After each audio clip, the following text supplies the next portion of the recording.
Hello Year 10, this is the second part of our video looking at the work on 3D Pythagoras and trigonometry.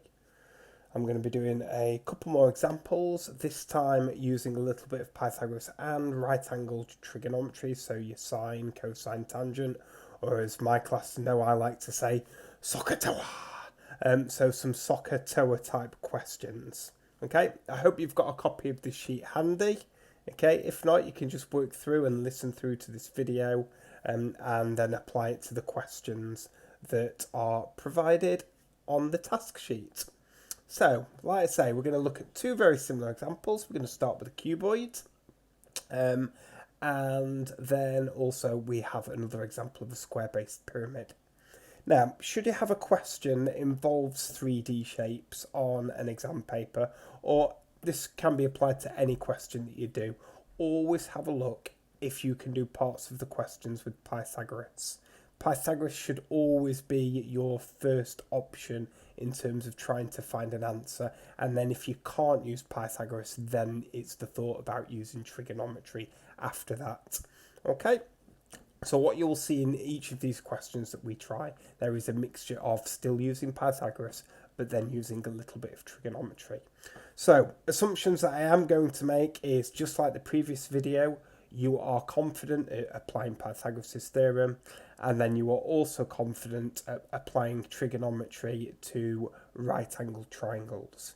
So we're not going to be using the special sine rule or the cosine rule, just the standard sine, cosine and tangent ratios for right-angled triangles. Okay, so let's go through example 1. We have a cuboid, A, B, C, D, E, F, G, H, and we are told to find length EG. So looking on this diagram here, EG is that diagonal there. It isn't one of those spaced diagonals. I'm going to be looking down at this triangle from above where we've got E, H and G. We have this as 4 and this is 12 and this is the side that we're trying to work out EG. So just like the previous video, I'm going to use a little bit of Pythagoras here. It is the longest side. So x squared equals 4 squared plus 12 squared. Now I'd hope you'd know 4 squared and 12 squared without a calculator. So 4 squared is 16 and 12 squared is 144. And 144 plus 16 sounds like 160 to me. So x is the square root of 160. And you might recall in the previous video we talked about writing things as decimals if you want. Square root of 160 is 12.65 to 2 decimal places. Or, I'm just going to show you a different calculator.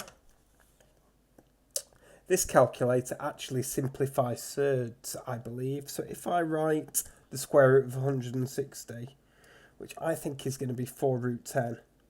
There we go. You can see this calculator actually can do thirds for me. Now, before you start thinking, oh, I just need a better calculator, the likelihood is if you have any questions that involve thirds, it'll be on a non-calculator paper. Okay, so those are your possible answers for the length of EG. Now, moving on. Find CE with a funny hat G. Now this is clearly finding an angle, and when I have no information on any of the angles at all, and I only have lengths, that is a dead giveaway. We are going to have to use trigonometry. But which angle is CEG? Well, let's draw that triangle in. C to E to G. It's that triangle there. Let me just draw it out again. C to E to G. CEG, that angle there, which I will call theta. So again, just a little sketch to help you out. It doesn't need to be a work of art. Let's see which bits we already know. Well, we know CG is 8. I don't know the length of CE, but I've literally just worked out EG, which was 4 root 10, or this 12.65. I'm actually going to write the square root of 160, because it'll just be easier to type into a calculator in a minute. Okay. Now, if you need to at this time to try and work out which ratio you're going to use, you might want to label some sides. So across from the angle that I'm trying to find is the opposite. Across from the right angle is the hypotenuse. And the side that's left is always the adjacent. So I need to think about which of my trigonometric rules involves the opposite that I know and the adjacent that I know. Yes, and that's where you can do your old Tokatoa. So it is tan. Tan theta is opposite over adjacent. So let's substitute in what we know. Tan theta equals opposite 8 divided by the adjacent, square root of 160. Now, how do you type that into your calculator to find the angle? Well, you might remember that when you are finding angles, you need to use the inverse button. You also just need to check that your calculator is in degrees, otherwise you're going to get some very, very strange answers. So what you'll be typing is tan to the minus 1, the inverse button, of 8 divided by either the square root of 160 or, for accuracy, whatever that decimal was in all of its detail. So, there's a couple of ways you can do it. You could try typing it all in one go. Tan to the minus 1 of 8 divided by the square root of 160. So there's one way of doing it. If you're less confident at typing it all in one go, this is what I would probably do. I'd do 8 divided by the square root of 160 and then do tan to the minus 1 of that answer. So if I actually press second function now, tan to the minus 1, and press equals, it will automatically substitute that decimal in. So I get an answer of 32.3 degrees, which sounds like a reasonable size for an angle. Okay, sometimes they do use a little bit of different notation. That angle CEG that we've just found could also be called the angle between CE and the plane EFGH. So that's surface. A plane is just a surface. You might remember there was an activity for one of the starter tasks to do with planes of symmetry. Okay, let's move on to the square-based pyramid example. So these first two questions are very, very similar to our previous square-based pyramid where we were doing some Pythagoras. So this might be a good opportunity where you decide, I think I can do these two bits without Sir's help. You could pause the video here, give it a go yourself, and then knock the video on and see if you're right. If you're not feeling that confident, we could do it all together. Okay. So again, looking down, this is a right angled triangle here. And I'm finding the length of AC. And AC squared is 8 squared plus 8 squared. 64 plus 64. And if you add those together, that's 128. So AC is the square root of 128. That does simplify as a third, but I'm not going to worry about it at this stage. So 128 square rooted is 11.3. 1 to 2 decimal places. So it'd be 2 decimal places, but if I use that answer later on, I might want to consider using the whole decimal. We're now going to find the length of AO. So just like in the previous video, AO is half of the length of AC. So I'm just going to divide this answer by 2.